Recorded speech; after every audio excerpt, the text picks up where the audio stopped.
Welcome to the Gould Collective, the podcast that offers you the top subject matter experts.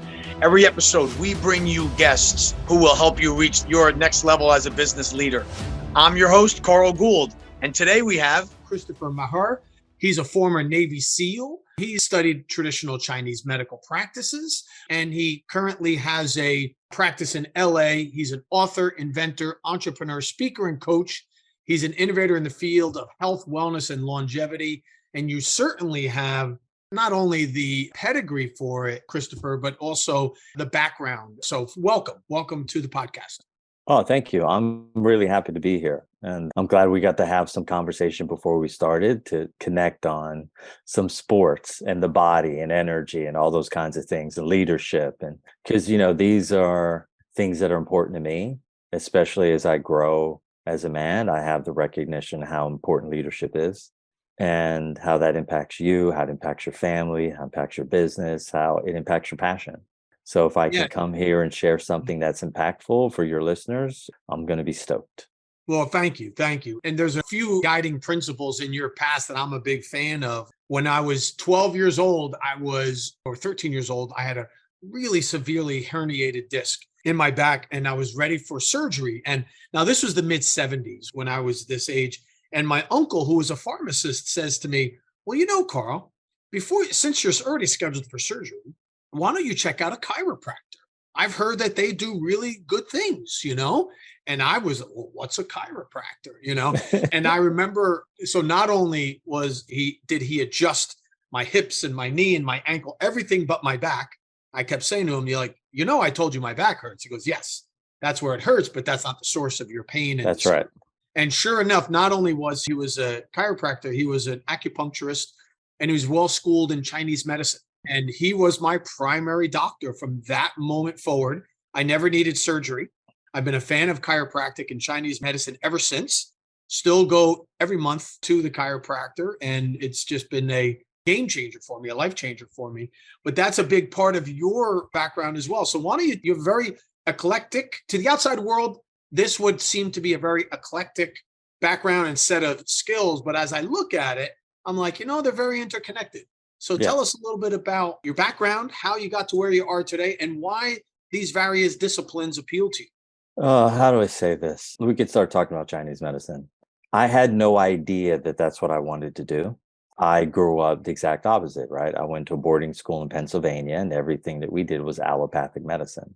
And because I dealt with some childhood trauma and I needed skin grafts in order to heal from that, to get my hands to be of use, I was plugged into the Western medical system hardcore from 3.5. And in the military, which everybody knows from your introduction that I went through SEAL training, was in the SEAL teams. And that was about a 6.5, 7-year journey until I decided to go out on my own. And so up until I'm 27 years old, I got 24.5 years of being indoctrinated into Western medicine.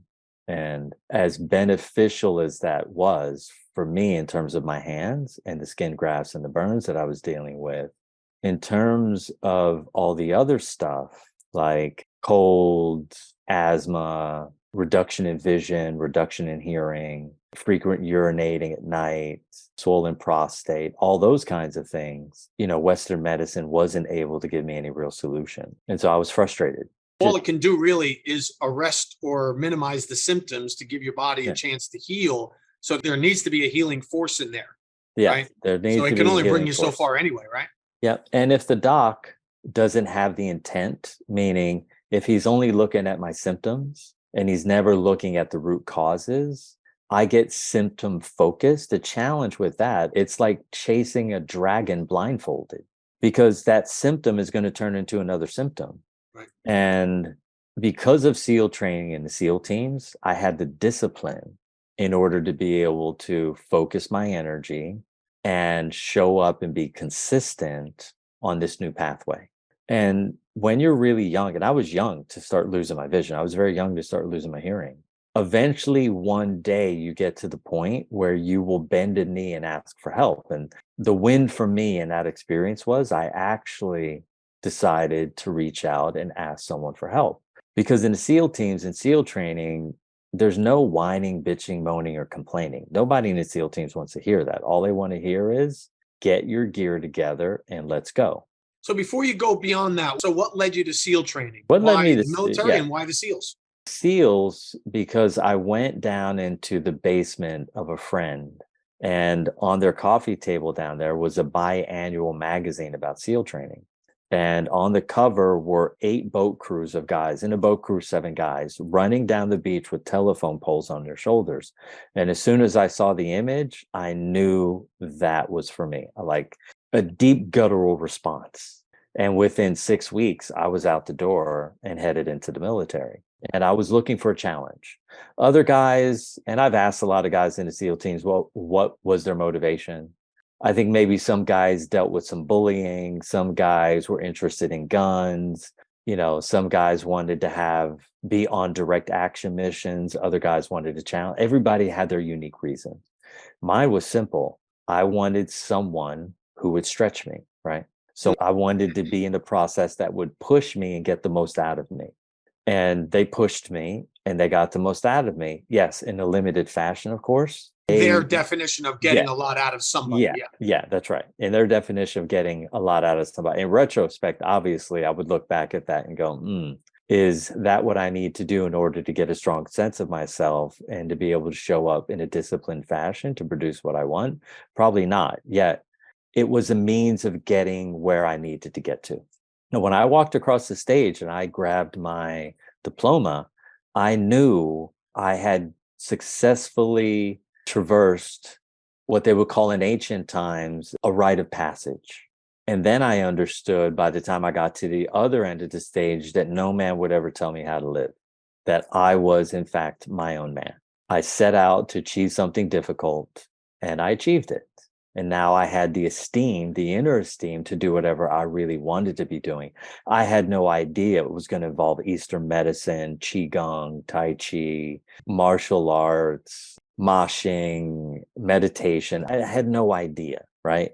I had goals, and most of my goals were goals that were about performance. SEAL teams and SEAL training, you're tested on your performance every single day. Training for the Olympic trials, you're being tested weekly, monthly, yearly to see if you have what it takes in order to produce at that level. So I was always picking these things outside of me. Once I got into pain and I got into discomfort, because that pain and discomfort are internal, I then focused on the inside rather than the outside. And I shifted from a state of doing into a state of being. And people are like, well, what's the difference between doing and being? Doing is goal-oriented. Being is how I'm experiencing myself during the journey of my goal to get from A to Z. Am I being honest? Am I being open-minded? Am I being emotionally grounded? Am I being loving? Am I being caring? Am I being sweet? Am I being disciplined? However you want to look at being. And once I shifted into a greater state of being, everything opened up for me to put my energy, my time, and my efforts into teaching people and guiding them into what they want to experience in our lifetime.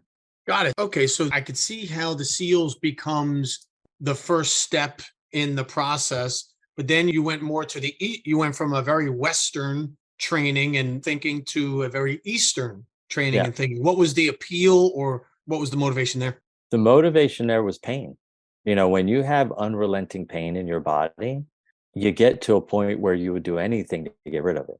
And as an athlete, pain comes with the territory, right? So I can understand plantar fasciitis, runner's knee, iliotibial band, friction syndrome, frozen shoulder, all those kinds of things. When it gets into your low back and it gets into the center of your hip, you can never get away from it. Now you have something that's gone from intermittent to consistent to chronic and to chronic debilitating states of pain and discomfort.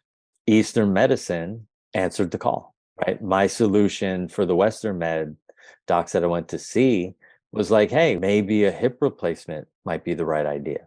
And as soon as I heard that, and I think the doc was like, why don't you go watch an operation? I was like, okay, so where do I get to see someone's hip being replaced? And as soon as I saw it as out. And then, I thought, okay, no, there must be a better way. There's Yeah. got to be a better way. And it just happens to be that the more I informed people of what I was going through, the more they knew people who might be able to help me. And so the pain led me to doing the most vulnerable thing, which was admitting to others that I was in pain. Because, when you go through childhood trauma, your strategy is to be self-reliant because you need to control your environment because obviously you can't trust people. Right. Because these are the same people that are betraying you. What was the trauma? The trauma was a woman named Mrs. Baskerville in Philadelphia decided the best way for me to learn to not play with matches was to put my hands on a gas stove. And then in her, how would you say, in her break from reality, when she came back around, I think she thought she grabbed Vaseline, but she grabbed Vicks Vapor Rub. Ah, And she put that on third-degree burns. And so the shock of that, as you can imagine, was very traumatic. And so then I started building strategies as a very young person on how I was going to avoid punishment, rejection, humiliation, discomfort, pain, violence, and possibly death. Because when you're 3.5 years old and someone's putting your hands on a gas stove, there is the idea that this person could kill you, right? There is the feeling viscerally that you could die. And so your psyche is going to come up with a strategy because it has the motivation, right? Like you're in an environment with people who were not trustworthy. right. Interesting. So that follows you through, getting, your experience and your intersection with Eastern medicine and philosophy. So what was going on in your life around that time from a work or a business standpoint? You're out of the military now, I Yeah, I'm assume? out in the military. I'm You're in in your school. 30s-ish now? No, I am 27. Oh, 27. Okay. 27 years old. I'm back in track and field, right? At the time, thinking I have an Olympic dream. In retrospect, though, when I look back, it was a fantasy because I no longer had the body that I needed. I had a SEAL team body rather than an athlete's body, I see. right? What was your event? My event was 400 meters, 800 meters, and I ran cross country in college as well, All right. So, and right? you went to the Olympic trials for No, those? I didn't. No, I continued to keep getting injured again and again and again and again. And Oh, I so see. I never had enough consistency in my racing to produce the times that I needed in order to get the invitation. I And see. then Okay. by the time I figured it out, I had already been in Eastern medicine for a while and my body was already on the healing journey. And I remember it was 2003. I woke up and I was like, yeah, I'm done. I'm no longer doing that. I'm going to do things that put my body back together. I'm more interested in being healthy than I am in being fit. Yeah. And there's a big difference between the two that most don't. An Why don't you tell enormous us, in, difference. in your view, what's the difference between the two? Because most people would conflate those two terms. Yeah, I mean, when you look at someone who's fit, you have to understand that they also could be unhealthy. And what I mean by that is they could be overtraining, right? Which is leading to a lot of soft tissue injuries, which is leading to a depletion in their core energy, which is leading to them then using substances like the daily drugs, maybe caffeine, these power drinks, and all these other things that are locking their nervous system into an excessive state of function. And they're doing that by releasing and accessing an intense amount of adrenaline and cortisol. So now, yeah, you're fit, but now you're taking it too far. And look, there's guys in the world, there's guys that were in the SEAL teams that motivate people to just get up and keep grinding it out. And they put pictures of their feet on the internet and black toenails and all those kinds of stuff. I already had those experiences in SEAL training. So for me, once I became clear that there was a way out of hell, meaning to be comfortable as Yeah. opposed to be uncomfortable, to be healthy as opposed to be sick, I decided to go all in on Eastern philosophy. And one of the things they teach you in Chinese medicine in terms of philosophy is that never do anything that's too extreme for too long. And I thought, don't do anything that's too extreme for too long.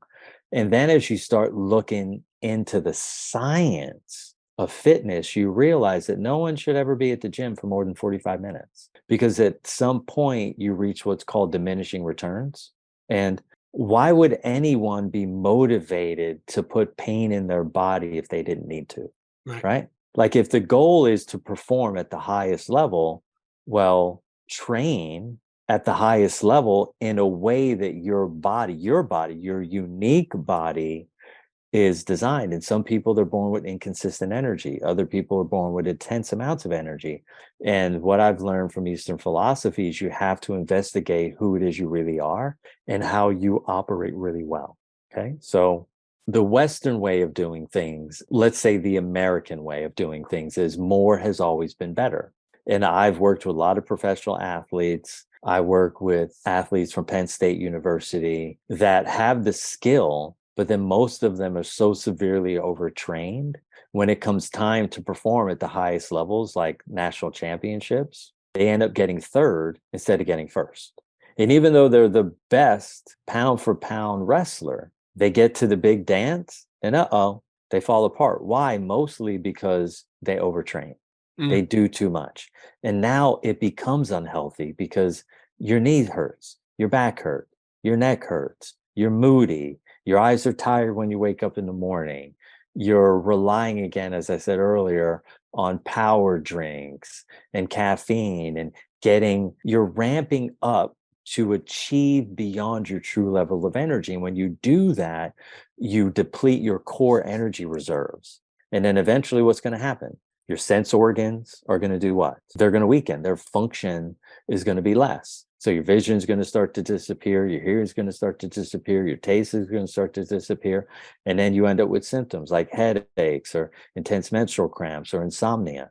Right on. Yeah, because your body's going to try to now find its balance again. So tell me about true body intelligence. How did you start that? How did that come about? It came about through the process that we've been talking about, Mm-hmm. which is meeting people who knew more than I knew, and then investigating what they taught me to see what was relevant, right? Like what could produce real palpable change that was verifiable and repeatable. And once I found people who knew more than most people, then I invested a lot of time and energy into those relationships. And I put everything that they taught me to the test, and I started to build out systems. And that's And the the way, best systems that you mentioned. yeah. So there's 5 systems. So there's moshing, there's Bestersize, there's ICE-centric strength, there's shocking, and then there's one more. I'll think Body of, of light. yes, there's body of light, right? And so when you look at a human, and as I started moving through this process, you have to understand when you and I were born, these systems, they weren't available, right? Right. So where someone is now, meaning what the average human has access to, is much greater than what you and I experienced as kids. You got really fortunate. You met someone who knew a chiropractor and was able to give you a leg up at a very young age. Yeah, radical at the time. Yeah. And Chiropractor, what do they right. do? And I didn't have that. I had the opposite of that. So I ended up in the opposite position that you were in. I ended up with more pain, more discomfort, more restriction, more tension, more stress, more distortion. As I started to go through the process of unraveling all of this inside of me, I continued to take notes and pay attention. And so I've spent 100,000 hours investigating what is true transformation. And can Wow. I make it so that it's repeatable and verifiable for all humans? Because I'm very universal in my mindset. I think I went to Milton Hershey School, which is a boarding school in Hershey, Pennsylvania. And the school is taught through a universal mindset, which means that everyone deserves the same opportunities. So if one person gets a cookie, everybody gets a cookie. If one person gets a pair of sneakers, everybody gets a pair of sneakers. Right. And so I was raised from while my mind was still in a precognitive state of function until I was 17 to think and respond and be this way. And so I wanted to make sure that if I was going to develop something, it had to be to the benefit of everyone, but it also had to be verifiable and repeatable because my mind is naturally scientific. I'm result oriented. Like 2 Yeah. plus 2, it better equal 4. If it equals 3.7, it's not good enough for me. Right. It's got to come out the way it's supposed to. Yes. So you said universal. A lot of people, as you mentioned, deal with stress. So what does a life of unresolved stress look like for somebody? And because I know people carry a lot of stress with them. So when it doesn't get resolved, what does that look like? Yeah, unresolved stress manifests as a symptom. But for people to really understand this in a much deeper way, the question is, how did they get to the symptom in the first place? And what really has them stressed? Like, then you have to start looking at mindset. And when you look at children versus an adult, meaning the child has turned into an adult, if you look at their symptom, they would have had a predictable environment when they were younger. So Mhm. if you had a dad who was an alcoholic and you had a mom who was an enabler and codependent, this child, as they grow into adult, is going to experience predictable outcomes. And there's always an event in a child's life that causes them to choose to adopt a way of being to avoid punishment, rejection, humiliation, violence, discomfort, pain, and the possibility of death. And once a child implements a strategy to avoid those things, their nervous system does what?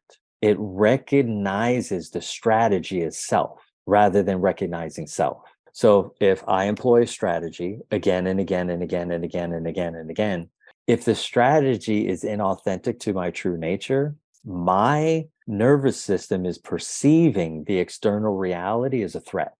And when it Right. does that, my brain moves into what's called a lateralized state of function, and one hemisphere turns off electrically. And so does the opposite side of the body. And now I've got this distorted frame that now, if I continue to apply this strategy, it gets more distorted and more distorted. And by the time someone sees me, maybe they're 17 or 27 or 44, they've already been in a chronic state of dysfunction. Yeah. And they've already tried everything else out there in the world imaginable to attempt to get reprieve from this level of discomfort that they're feeling. So every bit of pain and discomfort and dis-ease that someone is experiencing in their body can always be traced back to unresolved lifetime accumulated stress. And what produces it is the epigenetic markers and the genetics, plus the environment that they grew in, plus the daily accumulated stress that never got resolved. You're listening to the Carl Gould Collective podcast. When was the last time you took a deep dive into your business? Get a free business analysis and find out how you can accelerate and sustain your business growth. Never miss another episode. Subscribe at carlgould.com. So if I don't resolve... Let's talk about that, because Okay, go ahead. the average person, we know we have discomfort. I don't know where it comes from yet. I just know something's up. So I'm on some level, I'm managing my stress. Correct. But you're in the business of helping people not only manage it, but resolve it. So how do we, what are strategies for managing stress? Because sometimes you're just in it and you have to manage it. You know, it's not either appropriate or it's not time, or you can't get to the point where you resolve it, but you're managing it. And so talk about the similarities between managing and resolution, and then what has to happen in order for you to resolve the stress. Okay. And So hopefully ultimately release it. yeah, the average human is, first off, if you're listening to the call, one, thank you for being here. Two, understand that the information I'm sharing is coming from a neutral position. I understand that everybody's doing the best with what they have. Okay. Mm-hmm. And so some people, they haven't yet had access to positive stress management tools, right? Because most people fall into the category of stress ignorance. They have no idea why they have their pain, and they don't even know that they're using negative stress management tools to manage their stress. They think like, well, what are you talking about? I mean, my dad drank 5 beers every night after he got home from work. So these stress management strategies that people are employing all the time, a lot of times they're generational, right? If you come from a family of wine drinkers, you naturally use wine to manage your stress load. So in order to get out of stress ignorance, you have to be introduced to some type of strategy. So positive stress management tools, those are easy to identify. Meditation. If you would have said meditation in 1964, okay, in Philadelphia, the average human would have looked at you not knowing what you're talking about. Guess what? 2023, right? 59 years later, we can talk about that. There wasn't yoga. If you would have said the word yoga in 1964, people would have thought you were speaking a different language. Okay. If you would have brought up juicing or mental wellness or emotional wellness strategies, people would not know what you're talking about. So the world was a very different place then. So I was born at a time where humans were stress ignorant. And we know so. My grandfather, my mom's dad, he died of cirrhosis of the liver by the time he was 44 years old. So we know he was employing negative stress management tools. My mother, she committed suicide by the time she was 29. So we know she was mentally and emotionally unwell. Okay. And if we went back a generation before my grandfather, we would find the same thing. And if we went back another generation, we would continue to find humans using negative stress management tools to manage their fight or flight or their inappropriate stress state that they're locked into. And so some of the negative stress management tools would be caffeine, nicotine, marijuana, alcohol, white or brown sugar, food colorings, and preservatives, but also now pharmaceutical drugs and recreational drugs. So people are going to use whatever is in their environment. If I grow up in an environment and I'm raised in a trailer park and my parents combined together make $16,000 to $18,000 a year, I have less resources to be able to access positive stress management tools until recently in history, right? If this were 1970, I'm going to grab a beer. If this is 2023, I'm going to get on YouTube and I'm going to do this free meditation, right? So now there are positive stress management tools that are out there and are free for every single human on the planet.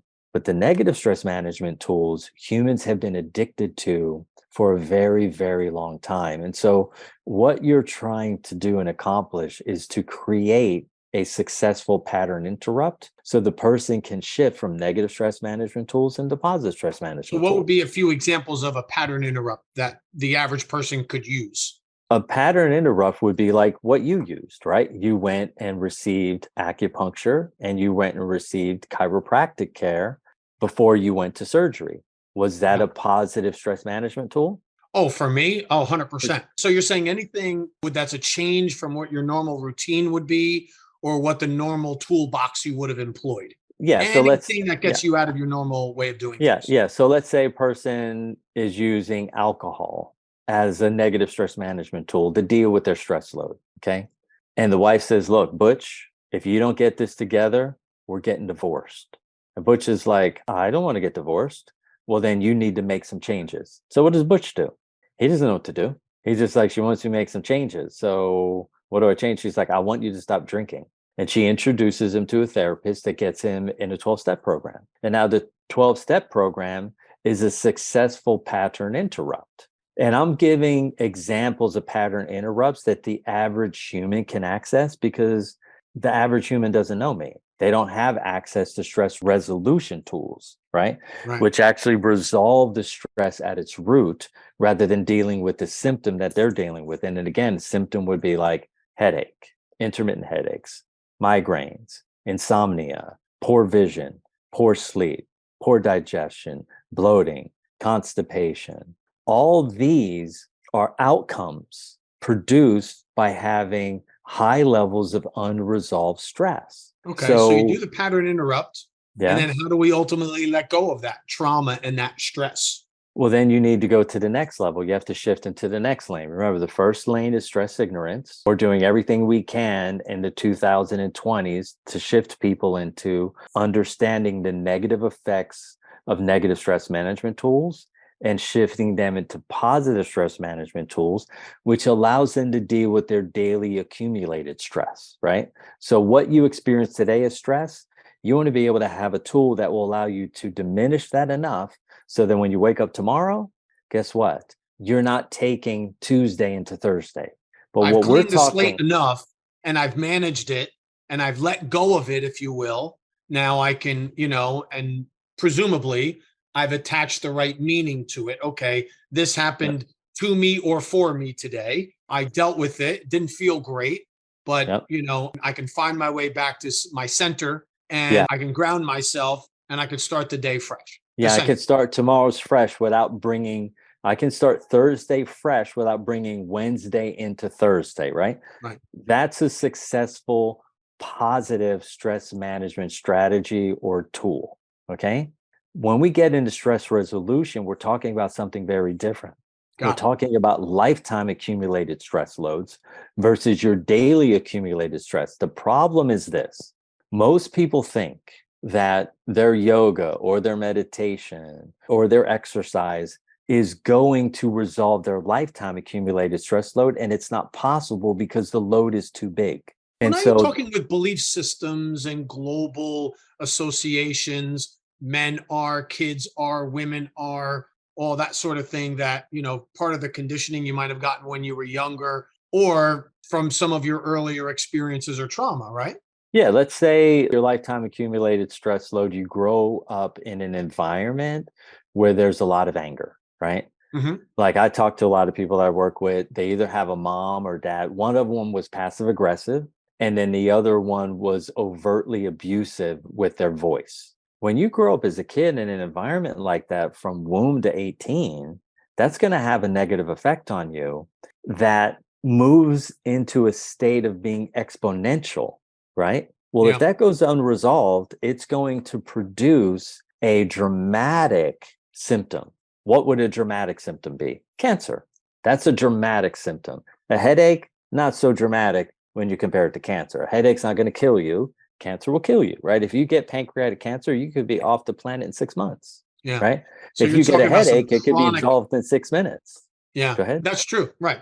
So if you're dealing with some, one-off symptomology, Yep. then it might be a recent stress or a daily stress or a short Yep. term. If you're Yep. dealing with something chronic, though, that Yep. could be more lifetime accumulated stress, is what you're saying. Perfect. Yeah, that's right. Because your Yeah. daily accumulated stress loads that go unresolved, they get piled into your lifetime accumulated stress. And this is the one place that no one's been looking. And because they haven't been looking here, we have to come up with more sophisticated strategies to deal with their daily accumulated stress and their now super chronic, dramatic symptoms that they have, in hopes of preserving this person's life so that they can at least have some experiences that they want. So now we're talking about stress resolution. So when you talk about stress resolution strategies and techniques, these strategies have an intense amount of leverage because they can generate an intense amount of force. So when you look into the body can access 3 different types of contractions, right? They can all be dynamic, right? But you've got your concentric contraction, which builds strength in your body. You've got your isometric contraction, which recruits more energy and more tissue, more muscular tissue, and more electricity from your brain. And then you have your eccentric contraction, which is 50% stronger, 30 to 50% stronger than your concentric contraction. And what does that mean? That means that contraction allows you to remove the lifetime accumulated stress that has burrowed itself deep down into your structural tissues. Right. And once you can do that on a semi-regular basis, what's going to happen is your lifetime accumulated stress load diminishes. But guess what happens to your restore, repair, and recovery rate? It increases. So if I reduce my lifetime accumulated stress load by 50% over a year-long period, my restore, repair, and recovery rate raises by 50%. What does that mean? That means when I'm sleeping, I'm healing. And now my body is naturally resolving all of my daily accumulated stress from the day before, all on its own, without me using a strategy. Right. It's become intrinsic now. You've built Yes. it into the system. You've baked that in, and now the energy's flowing unencumbered. So now my wife's had a bad day. She launches into me. She's feeling unsafe. She uses an emasculating technique. I can see she's stressed. I'm not bothered by it. I do everything to talk her off the ledge. And we go back into, healthy communication strategy. But if my lifetime accumulated stress load is high and my daily accumulated stress load is high, if she launches into me, I either launch back into her or I passively, aggressively disappear. Right. I slam the door. I go down to the pub. I have 4 or 5 beers. I come back home that night. I crawl into bed. I dust everything she said underneath the rug. And then I need to start from scratch. Right. The challenge is stress ignorance only reinforces the negative pattern. ultimately is adding to it. It's not necessarily helping you resolve it. No, it actually, you're right. It reinforces it, and now it makes it stronger. The challenge is you then begin to rationalize and justify your behavior. And once you can rationalize and justify your behavior to what you consider to be your own benefit, now you've got a problem, because now you have someone who feels good and justified to do something that's bad. Right. Okay. And now we start moving into detrimental states of dysfunctional behavior. You and I were talking about football before the call started, right? And guess what? You got NFL football players that are doing what? You got politicians that are doing what? You've got NBA basketball players that are doing what? They're going out and having these really dysfunctional behaviors, which to us makes no sense. But if you look underneath the hood, guess what you're going to find? You're going to find a rusty pipe that needs some help. And if you don't spend some time and some energy and some effort into reformatting, right, how that engine is running, eventually it's going to cause a problem. And every listener on the call, if you refuse to reduce your lifetime accumulated stress load and have positive stress management tools for your daily accumulated stress load, you will eventually end up with a chronic symptom that will be dramatic. The beautiful thing about dramatic chronic symptoms, they get you to take a look inside. What we're offering you on the call today is an opportunity to assess yourself and be honest about your symptoms. Oh, yeah, I do have some neck stiffness. Oh, yeah, I do have some back pain. Oh, if I don't deal with this, this is going to turn into something much bigger that will then disallow you to do all the things that you love and care about. Right. And for no good reason. Toxic in one way, either affect your lifestyle or ultimately your life. Yeah, that's right. And think about it.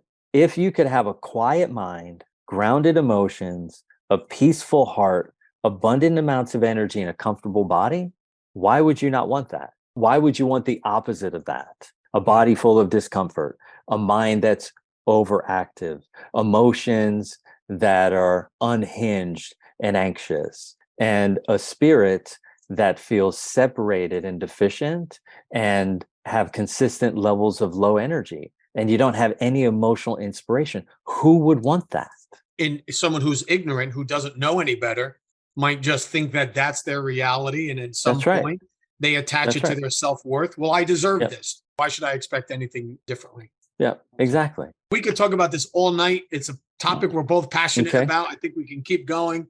So before we wrap things up, for the person who's hearing this and just saying, okay, all right, you got me. I don't know what I don't know yet, but you definitely hit on a few points, whether it be daily accumulated stress or lifetime accumulated stress.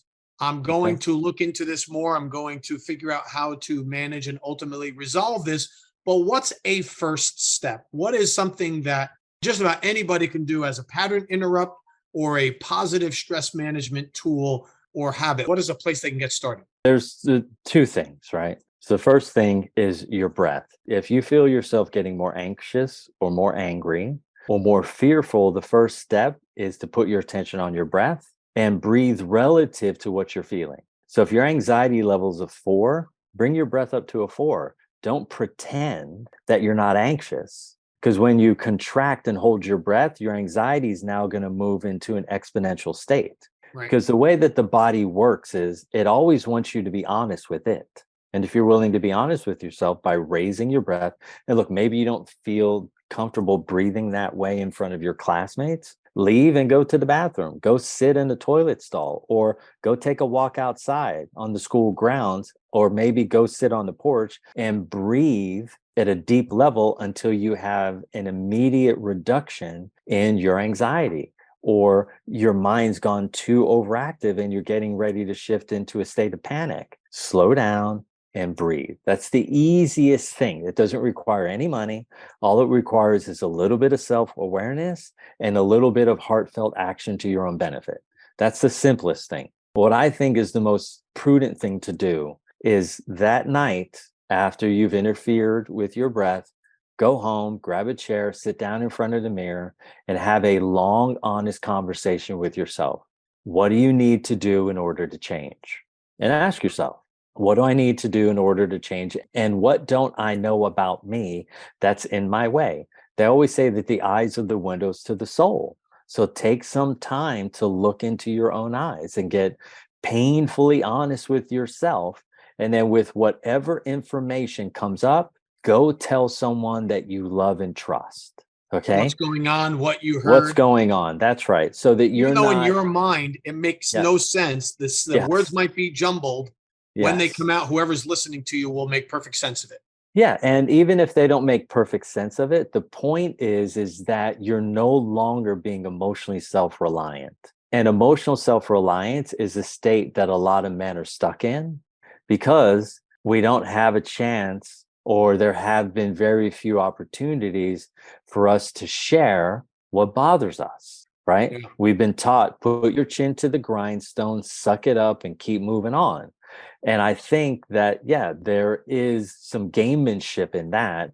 But if you run that strategy as your only strategy and you lean on stoicism as your main state of relating, when you feel insecure, when you feel anxious, when you feel fearful and you feel angry, you're going to end up with a limited emotional life. Right. And so you got to be honest and you got to interfere with your breath.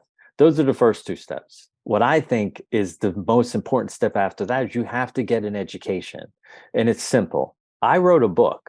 The book is called Free for Life, A Navy SEAL's Unique Path to Inner Freedom and Outer Peace. It's available on my website at truebodyintelligence.com. And I did an audio version of the book. But I did something very interesting. Between each chapter, I put what's called an attunement or a transmutation that will help lift the person's energy. And if you can say these things again and again and again and again inside of your head, you're going to step into a greater state of coherence. And when you're more coherent, the external world around you, guess what happens? It orientates and shifts to your new state of function, because whatever's going on in my body is always going on in my life. Whatever's going on in my life is being mirrored back in my body. So can I control everyone in my external atmosphere? Absolutely not. But the one thing that I can control myself. And what I mean by that is I can put focus in on refining, buffing, sanding, and polishing my own behavior and my choice to seek out help where I'm indeficient, I'm insecure, and I'm unstable, and I'm full of fear. And if you're willing to get honest again about your own intrinsic fears and you invite people in to help you, your life is going to change for the better. Great message. So everybody, Christopher Maher, thank you so much for coming on. Like I said, we could talk about this all night long. And if we don't put a stop to it at some point, we probably will. So everybody, the book is called Free for Life, a U.S. Navy SEAL's Unique Path to Inner Freedom and Outer Peace. I love the tools that you put forth, and they've been very impactful for me in my life. And your company is True Body Intelligence. Check them out. Learn the tools. If you're listening to this podcast, whether you intentionally or unintentionally go about it, we lead very active, very stressful lives. And without the tools to release and resolve the stress, we have great tools to build the stress. We're all really good at that. We've achieved that very well. We've nailed that one. Excellent. Great point. We need the other side of the toolbox. We need the how to manage, and ultimately how to resolve our stress. So, Christopher, thank you so much for coming on. Thank you so much for having me here. And listeners, thank you so much for taking the time out of your busy day to listen to an impactful, heartfelt conversation. Appreciate you. Thanks for joining us. It's been another great episode of the Carl Gould Collective, where we bring you the best in subject matter experts, CEOs, celebrities, and newsmakers sharing real life stories and expertise to help you succeed. Make sure you visit carlgould.com, where you can subscribe, listen to past episodes, and find out more about growing your business. If you're interested in personal business coaching, send me a message. Join us next time for the Carl Gould Collective podcast.